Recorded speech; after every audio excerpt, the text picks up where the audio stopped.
तो आखिरकार वो वक्त आ गया है जिसका सबको इंतजार था। चंद्रयान 3 सक्सेसफुली लैंड कर चुका है और भारत चौथा देश बन गया है जो कि एक यान को चांद की सतह के ऊपर सक्सेसफुली करा दिया है। अब यहाँ पर बहुत लोगों के मन में सवाल है कि इसका लाइफ कितना है, यानी ये जो पूरा मिशन है इसकी लाइफ कितनी देर तक है। तो एक्चुअली में चंद्रयान का लाइफ है सिर्फ 15 दिनों के लिए है, क्योंकि वहाँ पर ऑलमोस्ट 1415 दिनों का दिन होता है, यानी धूप रहता है, और बाकी से 1415 दिन रात रहता है। तो जैसे सनराइज हुआ वैसे ये किया, यानी अब 14 दिनों तक जान रोवर अपना काम कर पाएगा।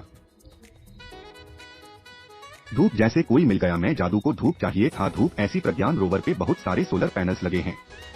विक्रम लैंडर पे भी लगा है, तो इनको वही धूप से पावर मिलेंगी और धूप बहुत जरूरी है इनके ऑपरेशन के लिए। लेकिन जब 14 दिन खत्म होगा तब धूप चला जाएगा, तब इसका जो इलेक्ट्रॉनिक्स है वो काम करना बंद कर देगा, यानी जो मैक्सिमम डेटा है वो 14 दिनों तक आ चुकी होगी। उसके बाद वो सिंपली वहीं पर निष्क्रिय हो जाएगा, पार्ट्स बंद हो जाएंगे। और इसरो के वैज्ञानिक ये कह रहे हैं कि हम वो करते हैं है कि वो 14 दिनों के बाद भी कुछ दिन चले, लेकिन ये होप वर्ड यूज किया गया है, यानी इसके लिए कोई टेक्नोलॉजी नहीं यूज किया गया है जिससे वो गारंटी चलेगा बहुत दिन तक, क्योंकि ये मिशन ना 14 डेज को माइंड में रखते हुए ही बनाया गया था। बाकी जो 25 जो कि क्रैश किया, अगर वो लैंड होता तो उसके अंदर एक ऐसा पावर जेनेटिंग टेक्नोलॉजी था प्लूटोनियम के जरिए जिसके चलते उसको 1 साल तक पावर मिलती। तो इस मामले में सबसे अच्छी न्यूज ये है ना कि इसरो एक्चुअली में इस टेक्नोलॉजी पे काम कर रहा है, एक ऐसा का पावर फोर्स बनाने का जिसे अपकमिंग मिशन में 1 साल तक पावर मिले। लेकिन फिलहाल चंद्रयान जो है ये 14 डेज तक बहुत सी रिसर्च करेगा। साउथ पोल में वाटर हैन 3 और ऐसे कई चीजें हैं जिसके बारे में आपको पता होना ही चाहिए। ये मिशन आखिर हुआ किस लिए है, तो चलो उन सुपर इंटरेस्टिंग डिटेल्स को हम समझते हैं। किसी भी प्लेनेट या फिर सैटेलाइट, जैसे कि मून एक सैटेलाइट है, तो उसका जो नॉर्थ पोल और साउथ पोल है ये दोनों काफी इंपॉर्टेंट है हमारे लिए। या फिर किसी भी जगह पर चले जाओ, चाहे आप जुपिटर के किसी मूल पर चले जाओ, तो वहाँ पर नॉर्थ और साउथ पोल में जो चीजें क्यों रिलेटेड है, या फिर जो भी चीजें वहाँ मौजूद है वो बहुत ही मिस्टीरियस होती है हमारे लिए। जैसे कि धरती का जो सबसे एक्सट्रीम कंडीशंस है वो यहाँ के नॉर्थ और साउथ पोल में ही है, और एक वेटर का जो रीजन है इसे तो कॉटन कोट सेफ माना जाता है, ना कि ज्यादातर कंट्रीज इक्वेटर पे मौजूद है, उसी के आसपास और नॉर्मली सबको ही रह रहे हैं।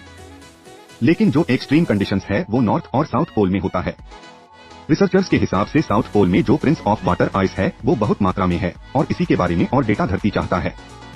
मून के इस रीजन में कभी भी सनलाइट नहीं पड़ता है, और ये एक ऐसा रीजन है जहाँ पर परपेचुअल डार्कनेस था बिलियन सॉफ्टवेयर से, और डार्कनेस है और डार्कनेस रहेगा। वाटर्स जो है ये सुनने में बहुत सिंपल लग रहा है, लेकिन वाटर सपोर्टस लाइफ, क्योंकि साउथ पोल पर वॉट अराइज है क्योंकि वहाँ पर सनलाइट नहीं पहुँचता, और इसलिए वहाँ पर ऐसी कंडीशंस है कि पानी बहुत मात्रा में जमे हुए रह सकती है बहुत सालों तक, इनफैक्ट मिलियंस ऑफ ईयर्स तक। आपको पता है पहला एविडेंस, पहली ऐसी कोई जांच, ऐसा कोई कैलकुलेशन जो ये बताए कि पोल्स पर पानी है, ये इंडिया का चंद्रयान 1 पहली बार दिखाया था। ये फोटो आप देख सकते हो, ये जो ब्लू आपको दिख रहा है ये है पानी का डिटेक्शन, और इसी प्रेसिडेंट ऑफ वाटर को चंद्रयान 1 में आज से करीब 15 साल पहले ही पता कर लिया था, और यही वो कारण है जिसके चलते ये माना गया है कि वहाँ पर वॉट अराइजा ट्रैप्ड है। और जो मैंने आपको बताया था ना कि किसी भी मिशन में ऑर्बिटर होता है जो कि ऊपर घूमते रहता है, लैंडर होता है और रोवर होता है, तो ये जो ऑर्बिटर्स होते हैं ये किस लिए है वहाँ, ये इसलिए है ताकि वो वहाँ के सारे रीजन्स का डेटा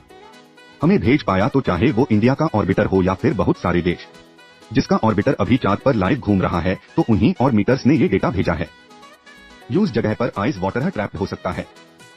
साउथ पोल का ये जो रीजन है, यहाँ के जो मूल क्रेटर्स है वो अनटच्ड है, बिल्कुल भी सनलाइट से टच नहीं है, क्योंकि वह असली एक नहीं पड़ता है, और इसलिए वो जैसे था वैसे ही है एकदम शुरू से। तो जो सोलर सिस्टम का सारा रिकॉर्ड है, ये सोलर सिस्टम का ओरिजिन, इसका जो एविडेंस है वो अनटच्ड